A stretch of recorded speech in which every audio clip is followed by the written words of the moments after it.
एक लड़का जिसकी आंख जंगल के बीचों बीच खुलती है, उसके शरीर को देखकर ऐसा लगता है कि जैसे वो अभी अभी पैदा हुआ है। उसने ना तो कोई कपड़े पहन रखे हैं और ना ही उसके पास उसकी कुछ पुरानी याददाश्त है। उसे नहीं पता कि आखिर वो कौन है, कहाँ से आया और उसे कहाँ जाना है। अब कुछ देर तक जंगल में भटकने के बाद वो शहर तक पहुँचता है, जहाँ पर सभी लोग उसे देखकर बहुत ही ज़्यादा हैरान थे, क्योंकि उसने ऊपर से नीचे तक अपनी बॉडी पर कोई भी कपड़ा नहीं पहन रखा। वो शहर में सभी चीज़ों को ऐसे देख रहा था जैसे कि वो इन चीज़ों को पहली बार देख रहा हो। अब वो शहर में घूम रहा था कि अब तभी वहाँ पर पुलिस आ जाती है। पुलिस वाले उसे गिरफ्तार करके उसे डिटेंशन सेंटर ले जाते हैं। उसे बिना कपड़े पहने घूमने और लोगों को अश्लीलता दिखाने के चक्कर में गिरफ्तार किया गया था। पुलिस वाले जब उससे बात करने की कोशिश करते हैं तो वो लड़का उनकी बातों को समझ नहीं पाता और ना ही वो अपना नाम और अपने बारे में बता रहा था। तब वो पुलिस वाले अपने आप से ही उसका नाम रख देते हैं, जो होता है काइल। इसके बाद काइल का मेडिकल चेकअप कराया जाता है, जिसके अंदर दो बहुत ही बड़ी बातें सामने आती हैं, जिसमें पहली तो यह है कि काइल के पेट पर नाभ भी नहीं है और दूसरी यह है कि उसका शरीर बिल्कुल परफेक्ट है। ना ही तो उसके शरीर पर कोई झुर्री है और ना ही कोई पिंपल। ये देखकर तो डॉक्टर भी चौंक जाता है। खैर, अब जब तक उसकी और ज़्यादा रिपोर्टें आ रही थी, इतने उसे खाना देकर उसे डाइनिंग हॉल में भेज दिया जाता है। वो वहाँ पर जाकर तो बैठ जाता है, लेकिन उसे ये नहीं पता कि इस चीज़ को कैसे खाना है। तब वो अपने सामने बैठे एक लड़की की नकल करते हुए उसकी तरह खाता है, जिस चीज़ को वो लड़का नोटिस कर लेता है। उसे लगता है कि काइल उसका मजाक उड़ा रहा है। वो लड़का काइल को मारने के लिए उसकी तरफ जाता है, लेकिन अब तभी बीच में डॉक्टर्स आकर उसे समझाते हैं। खैर, बाद में जब ये सभी लड़के बाहर ग्राउंड में होते हैं तो वहाँ पर वही लड़का काइल के मुंह पर मुक्का मारता है। काइल नीचे गिर जाता है और कुछ देर बाद उसकी पैंट गीली हो जाती है। उसके इस अजीब बिहेवियर को देखकर गार्ड ये समझ नहीं पाते कि आखिर इसका क्या करें। तब वो सेंटर के साइकियाट्रिस्ट निकोल को बुलाते हैं, जो कि काइल से सवाल जवाब करेगी और ये पूछने की कोशिश करेगी कि आखिर काइल को हुआ क्या है। निकोल उससे बात करने की कोशिश करती है, लेकिन काइल उसकी बातों का कोई भी जवाब नहीं देता। तब निकोल उसे एक स्केच बनाने के लिए कहती है। तब काइल बिल्कुल पेंटर की तरह एक स्केच बनाता है। उसने कपल का स्केच बनाया था, जिसे उसने जंगल में देखा था। अब इसके बाद निकोल काइल को अपने घर ले आती है, ताकि वो निकोल के बारे में जान सके कि आखिर निकोल के साथ हुआ क्या है और वो ऐसा बिहेव क्यों कर रहा है। निकोल को इस बात का शक है कि शायद काइल के साथ कोई न कोई बड़ा हादसा हुआ है, इसी वजह से उसे कुछ भी याद नहीं है। खैर, अब इसके बाद हम निकोल की बेटी लॉरी को देखते हैं, जो कि अपने घर में काइल को देखकर पूरी तरीके से हैरान रह जाती है। वो जल्दी से अपनी मॉम के पास जाकर उनसे पूछती है कि आखिर ये लड़का कौन है। तब निकोल बताती है कि ये काइल है, जो कि कुछ दिनों तक हमारे घर में ही रहेगा। काइल तो मानो जैसे दूसरी दुनिया में खोया हुआ है। अगर उसे किसी भी चीज के बारे में समझा दो तो वो लगातार वही काम करता रहता है। लॉरी भी काइल पर ज्यादा ध्यान नहीं देती, क्योंकि उसका तो मन अपने बॉयफ्रेंड से बात करने में लगा होता है। खैर, अब थोड़ी देर बाद काइल घर से बाहर जाता है। उसकी नजर एक तितली पर पड़ती है। तब वो बिना सोचे समझे उस तितली के पीछे जाने लगता है। बाहर उसे पड़ोस से ही कुछ आवाजें आती हैं। जब वो उस आवाज का पीछा करते हुए उस घर में जाता है तो उसे पता चलता है कि एक लड़की अमेंडा वहाँ पर पियानो बजा रही है। पियानो की आवाज सुनकर उसकी आंखों में आंसू आने लगते हैं, लेकिन उसे इस बारे में नहीं पता कि उसकी आंखों में आखिर ये आंसू क्यों आ रहा है। अब तभी अमेंडा जैसे ही मुड़कर देखती है तो काइल उसका चेहरा देखकर वहां से भाग जाता है। वो तेजी से घर की तरफ आकर बाथरूम में छुप जाता है। इसी बीच लॉरी का भाई जोस एक अडल्ट मैगजीन लेकर अंदर आता है। वो अपने पूरे फोकस के साथ उन मैगजीन को देख रहा था। उसे इस बात की खबर नहीं है कि बाथटब में बैठा एक आदमी उसे भी देख रहा है। जैसे ही जोस की नजर वहां पर काइल पर पड़ती है, वो वहां से भागता है और भागने के चक्कर में उसकी मैगजीन नीचे गिर जाती है, जिसे उसकी मॉम निकोल ने देख लिया था। निकोल जोस को ये सब चीजें देखने पर बहुत ही ज्यादा डांटती है, लेकिन अब तभी उनके दरवाजे को कोई नॉक करता है। जब निकोल वहां पर दरवाजे को खोलती है तो वहां पर अमेंडा और उसकी मॉम थी। अमेंडा की मॉम बताती है कि तुम्हारा ये जो मेहमान है, ये बिना पूछे ही हमारे घर में घुस गया था। क्या ऐसे थोड़ी बहुत भी अकल बकल नहीं है? इसे समझा कर रखो। वो अपनी बेटी अमेंडा से कहती कि अमेंडा चलो सच बताओ, लेकिन अमेंडा तो वहाँ पर काइल की आंखों में खोई हुई थी। ये दोनों एक दूसरे को बहुत ही मोहब्बत की निगाहों से देख रहे थे। इसके बाद अमेंडा की मॉम उसे वहाँ से लेकर चली जाती है।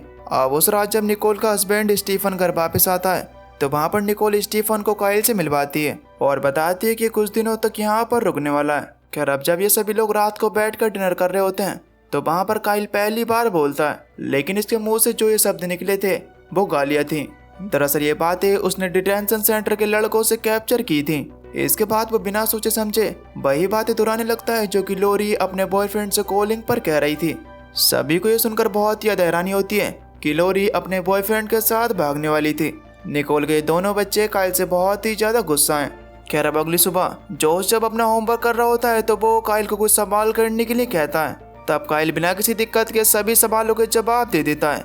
ये देखकर निकोल और जोश दोनों हैरान रहते हैं। अब इस चीज से ये तो साबित हो जाता है कि काइल ना तो कोई बेवकूफ़ है और ना ही उसकी समझ में कमी है, बल्कि उसकी अजीब हरकतों के पीछे कुछ अलग ही राज छुपा हुआ है। इसके बाद जब काइल के IQ टेस्ट का रिजल्ट आया तो सबके होश उड़ गए। उसका IQ 400 से भी पार था। अब ये देखकर डॉक्टर्स ने उस पर और ज्यादा टेस्ट करने का फैसला किया। उन्होंने जब उसके दिमाग का MRI टेस्ट किया तो उन्हें यह पता चला कि काइल का दिमाग एक नॉर्मल इंसान के दिमाग से बहुत ज्यादा डेवलप हो चुका है। उसकी ब्रेन एक्टिविटी इतनी ज्यादा तेज थी कि या तो वो कोई एलियन हो सकता था या फिर कोई रोबोट। खैर अब रात को निकोल जब काइल को लेकर अपने घर पहुंचती है तो उसने जोश को काइल के साथ रूम शेयर करने के लिए कहा, जो कि जोश को बिल्कुल भी पसंद नहीं आया। अब जब रात में सब सो रहे होते हैं तो वहाँ पर काइल ने देखा कि लोरी गेट से बाहर कहीं जा रही है। तब वो भी उसके पीछे पीछे जाता है। हमें पता चलता है कि लोरी एक पार्टी में आई थी। वहाँ का माहौल देखकर काइल भी उनके साथ हो गया। लेकिन अब तभी वहाँ पर पुलिस आ जाती है। एक ऑफिसर वहाँ पर लोरी को अपने साथ ले जाने की कोशिश करता है। तभी काइल वहाँ पर आकर उसे रोकता है। उसका चेहरा अजीब सा हो गया था और वो सांप जैसी आवाज निकालता है। ये देखकर सभी लोग हंसने लगते हैं। लेकिन जब वो ऑफिसर काइल को हथकड़ियाँ पहनाने के लिए जाता है तो वो तुरंत ही हट गया। अब तभी वो ऑफिसर गुस्से में आकर उसे मारने के लिए जाता है, लेकिन काइल बहुत ही आराम से उसके सारे बार से बच रहा था। ये देखकर ऑफिसर को भी थोड़ी शर्मिंदगी महसूस होती है और वो उससे बिना कुछ कहे वहाँ से चला गया। इसके बाद काइल वहाँ से लोरी को सेफली घर ले आया। अब अगले दिन वो अपनी गलतियाँ सुधारने का फैसला करता है और वो धीरे धीरे करके इस फैमिली का दिल जीतने लगा। सबसे पहले वो स्टीफन का कंप्यूटर रिपेयर करता है और उन डॉक्यूमेंट्स को वापस ला देता है जो कि वो महीनों से लाने की कोशिश कर रहा था। फिर वो जोश का रूम साफ करता है और उसके लिए एक नई मैगजीन भी लाकर रखता है, जिसे देखकर जोश को भी अच्छा लगता है। ऐसे छोटे मोटे काम कर काइल ने इस घर का दिल जीत लिया। निकोल ये देखकर सोचती कि जब तक काइल के पास्ट के बारे में पता नहीं चलता, जब तक मैं इसे टेम्पररी अडॉप्ट कर सकती हूँ। लेकिन इन सभी चीज़ों में सबसे अजीब बात यह थी कि काइल को रात को नींद नहीं आती और अब वो और भी ज़्यादा अजीब हरकतें करने लगा। उसे खाने के बारे में भी जानकारी नहीं है। उसके हाथ जो भी चीज़ लगती वो खाने लग जाता, चाहे तो फिर वो कच्चा हो या फिर पका हुआ। एक दिन जब काइल यार्ड में था तो वैन में बैठे एक आदमी उस पर नजर रख रहा था। अब पहले तो काइल ने इग्नोर किया, लेकिन धीरे धीरे करके वो हर जगह उसे दिखने लगा। अब ये बात तो क्लियर हो चुकी है कि जरूर उस पर कोई ना कोई तो नजर रख रहा है। अब कुछ दिन बाद जब निकोल काइल को डॉक्टर के पास लेकर गई तो डॉक्टर पूरी तरीके से हैरान था। काइल की बॉडी को अंदर से देखने पर उसकी बॉडी बिल्कुल नई दिखाई दे रही थी, जैसे उसके शरीर पर कभी जिंदगी में चोट लगी ना हो। और तो और उसका IQ भी बहुत ज्यादा तेज था। अब डॉक्टर ने एक दिन काइल को नींद की गोली दी ताकि उसे नींद आ सके, लेकिन गोली खाने के बाद भी काइल को पूरी रात 1% भी नींद नहीं आती। स्टीफन को ये लगा कि शायद काइल के पास एक्स्ट्रा एनर्जी है, उसे जल्दी थकान नहीं होती। इस वजह से वो सुबह के टाइम उसे रनिंग पर ले जाता है। स्टीफन पहले एक रनर रह चुका था।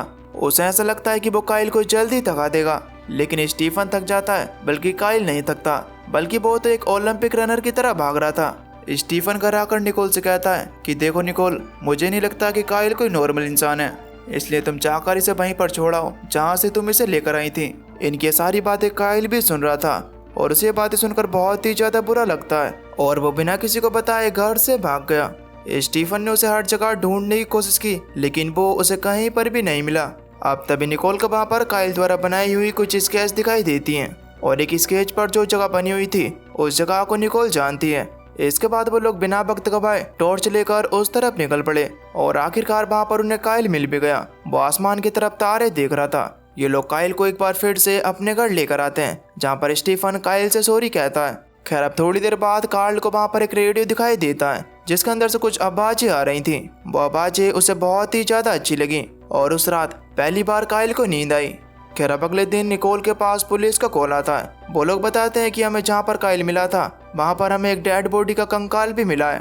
पुलिस का कहना था कि काइल एक कातिल भी हो सकता है, तुमसे जितना हो सके तुम काइल से दूर रहना। एजेंट टेलर काइल से बात करना चाहता था, लेकिन निकोल बात को टाल देती है।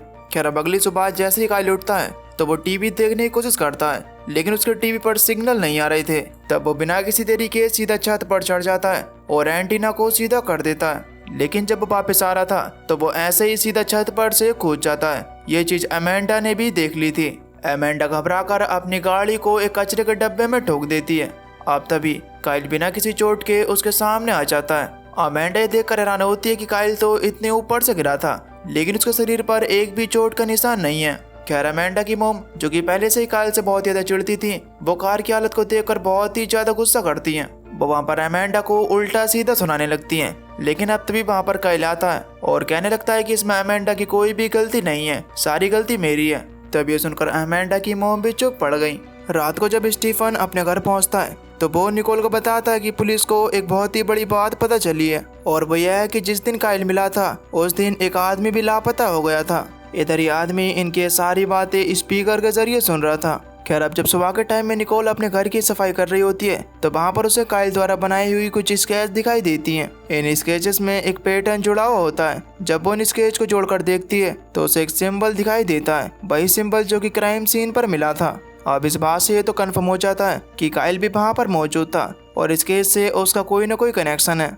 इधर दूसरी तरफ अमेंडा ने लाइफ गार्ड की नौकरी ले ली है। काइल, जो कि अमेंडा को बहुत ज्यादा पसंद किया करता था, वो उसे इम्प्रेस करने के लिए पानी में कूद जाता है। लेकिन अब तभी काइल पानी में डूबने लगा। तब अमेंडा सही समय पर आकर उसे बाहर निकालती है। ये देखकर वहाँ पर मौजूद सभी लोग काइल पर हंसने लगे। अब उसी दिन शाम को अमेंडा काइल से मिलने के लिए उसके घर आती है, ये देखने के लिए कि आखिर काइल ठीक भी है या फिर नहीं। लेकिन जब अमेंडा उसके रूम में जाती है तो उसे पता चलता है कि काइल यहाँ पर है ही नहीं। उसी वक्त अमेंडा को वहाँ पर काइल के सारे स्केचेस दिख जाते हैं। उन स्केचेस में बहुत सारे स्केचेस तो अमेंडा के भी थे जो कि काइल ने बनाए थे। उसे लगता है कि शायद काइल उसे अंदर ही अंदर चाहता है। खैर अब अगले दिन पूल में अमेंडा काइल को तैरना सिखाती है और कुछ बेसिक टिप्स मिलने के बाद काइल तो एक प्रोफेशनल स्विमर की तरह तैर रहा था। ये देखकर तो अमेंडा के भी होश उड़ जाते हैं। अब अमेंडा काइल को अपने पास बुलाकर उससे कहती है कि कल मेरे पेरेंट्स घर पर नहीं रहेंगे, इसीलिए अगर तुम्हें टाइम मिले तो मेरे घर आ जाना, मैं तुम्हें कुछ दिखाना चाहती हूँ। अब जब अगले दिन काइल अमेंडा के पास पहुँचता है तो वहाँ पर अमेंडा अपने फादर द्वारा बनाई कुछ स्केचेस उसे दिखाती है। हैरानी की बात यह थी कि उनके और काइल के स्केचेस बहुत ही ज्यादा सिमिलर थे।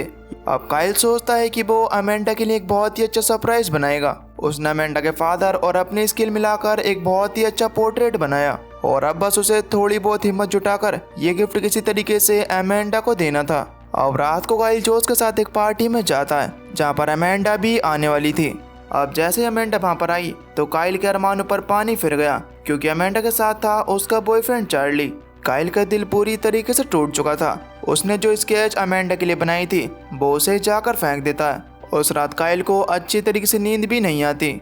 अब अगले दिन निकोल ने काइल को बताया कि उसने अपने एक दोस्त को बुलाया है जो कि हिप्नोसिज्म के जरिए काइल की पुरानी यादों को जानने की कोशिश करेगा। तब काइल भी इस बात पर राजी हो गया। इसके बाद सेशन शुरू होता है। अब हिप्नोसिज्म के जरिए काइल को एक रात का सीन याद आता है जिसमें दो लोग लड़ रहे थे, जिसमें से एक तो वही आदमी था जो कि काइल पर लगातार नजर रखे हुआ है, जिसका नाम है टॉम फॉस। टॉम फॉस वहाँ पर गन उठाकर उस दूसरा आदमी को शूट कर मार देता है। काइल हड़बड़ाकर उसका नाम पुकारता है, टॉम फॉस। अभी नाम सुनते ही निकोल का दिमाग घूम जाता है। निकोल बताती है कि जब वो पुलिस स्टेशन गई थी तो उसने नाम सुना था। दरअसल टॉम एक नया ऑफिसर है जो कि कुछ समय पहले ही इस शहर में आया है। अब निकोल के दिमाग में हजार सवाल चल रहे थे। निकोल काइल से कहती है कि तुमने जो भी कुछ अपने सपने में देखा तुम उस चीज का स्केच बना कर दो। तब काइल भी बहुत ही सावधानी के साथ उस जैसा ही पोर्ट्रेट बनाने लगता है।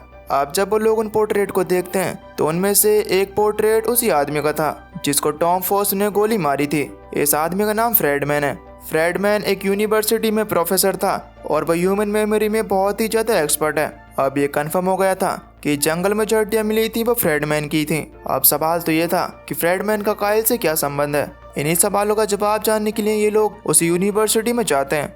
यूनिवर्सिटी में पहुंचकर एक बहुत ही बड़ा खुलासा होता है। वहाँ पर एक फोटो लगी हुई थी जिसमें फ्रेडमैन के स्टूडेंट दिख रहे होते हैं, जिनमें से काइल भी था। लेकिन जब वहाँ पर फ्रेडमैन की असिस्टेंट से काइल के बारे में पूछा जाता है तो उसे काइल के बारे में कुछ भी पता नहीं था। वो कहती है कि उसने सालों तक प्रोफेसर के साथ काम किया है लेकिन उसने कभी भी काइल को नहीं देखा। इसके बाद वो लोग काइल का मेमोरी टेस्ट करते हैं। उस मेमोरी टेस्ट के हर टेस्ट में काइल 100% स्कोर करता है। वो असिस्टेंट पूरी तरीके से हैरान रह जाती है क्योंकि अभी तक ऐसा कभी भी नहीं हुआ। वो असिस्टेंट बताती है कि जब मैं फ्रेडमैन के साथ रहती थी तो मुझे ये बात पता चली कि फ्रेडमैन इंसान के दिमाग के ऊपर एक रिसर्च कर रहा है। उनका ये कहना था कि इंसान सिर्फ अपने दिमाग का 10% यूज करता है, लेकिन मैं अपने साइंस से इंसान के दिमाग का 100% यूज कर दिखाऊंगा। अब ये बातें सुनकर हमें भी लगता है कि शायद काइल भी फ्रेडमैन के प्रोजेक्ट का हिस्सा रहा होगा, तभी तो वो इतना तेज है। और ये भी हो सकता है कि शायद इसी वजह से फ्रेडमैन की जान ली गई हो। इन लोगों को उस कॉलेज में फ्रेडमैन के कुछ डॉक्यूमेंट्स भी मिलते हैं जिन पर वही सिंबल बना हुआ होता है जो कि क्राइम सीन पर मिला था। और तो और उस पेपर पर कई जगह एक नंबर बार बार लिखा गया है। उन्हें ऐसा लगता है कि शायद ये नंबर कोऑर्डिनेट्स भी हो सकते हैं। अभी जानने के लिए कि आखिर ये नंबर किस जगह को रिप्रेजेंट करते हैं वो इंटरनेट पर ढूंढने लगे। वो इसकी खोज में लग जाते हैं। अब तभी लोरी के पास स्टीफन का कॉल आता है। वो पूछता है कि आखिर तुम लोग कहाँ हो। तब लोरी उन्हें सारी बातें बताकर कहती है कि हमें इन कोऑर्डिनेट्स के बारे में पता करना होगा। अब स्टीफन ने भी इन कोऑर्डिनेट्स के बारे में पता करना शुरू कर दिया। अब तभी लोरी के पास स्टीफन का दोबारा से कॉल आता है जो कि उसे बताता है कि कोऑर्डिनेट एक गवर्नमेंट फैसिलिटी के हैं जो कि मिलिट्री के कंट्रोल में है, जिसका मतलब यह है कि ये कोई आम जगह नहीं है बल्कि वहाँ पर बहुत ही ज्यादा सिक्योरिटी होगी। अब इस चीज का सच जानने के लिए काइल किसी तरीके से इधर उधर से पता करके उस फैसिलिटी के पास पहुंच जाता है। वहां से काइल अकेला ही आगे बढ़ता है। वो सिक्योरिटी फेंस को पार करते हुआ अंदर चला गया, लेकिन अब तभी पीछे से एक मास्क पहना हुआ आदमी उसके ऊपर अटैक कर देता है। लेकिन यहाँ पर काइल की कराटे प्रैक्टिस काम आती है। काइल किसी तरीके से उस आदमी का मास्क उतारने में कामयाब हो गया और हमें पता चलता है कि आदमी कोई और नहीं बल्कि टॉम फॉस है। काइल को याद आता है कि किसी आदमी ने फ्रेडमैन को गोली मारकर मारा था। टॉम फॉस काइल से कहता है कि अगर तुम्हें जिंदा रहना है तो प्लीज चुपचाप रहो। अगर तुम अपने पास्ट के बारे में ज्यादा जानने की कोशिश करोगे तो तुम्हारी नई फैमिली की जान खतरे में आ सकती है। जाने से पहले टॉम फॉस उससे कहता है कि अगर तुमने अपने आप की तलाश नहीं छोड़ी तो वो लोग तुम्हारी फैमिली को मार देंगे। और बस इसी के साथ दोस्तों इस सीरीज का फर्स्ट पार्ट यहीं पर खत्म हो जाता है। तो आखिर काइल का पास्ट क्या है जिसके बारे में कोई भी नहीं चाहता कि काइल को पता चले, और आखिर काइल के पास ऐसी शक्तियाँ कैसे आई, ये तो हमें इसके अगले पार्ट में ही पता चलेगा। दोस्तों अगर आप इस सीरीज का नेक्स्ट पार्ट चाहते हो तो नीचे कमेंट में नेक्स्ट पार्ट टाइप जरूर करना। बाकी मैं मिलता हूँ आपको एक नई वीडियो में, तब तक के लिए till then take care, love you, bye bye.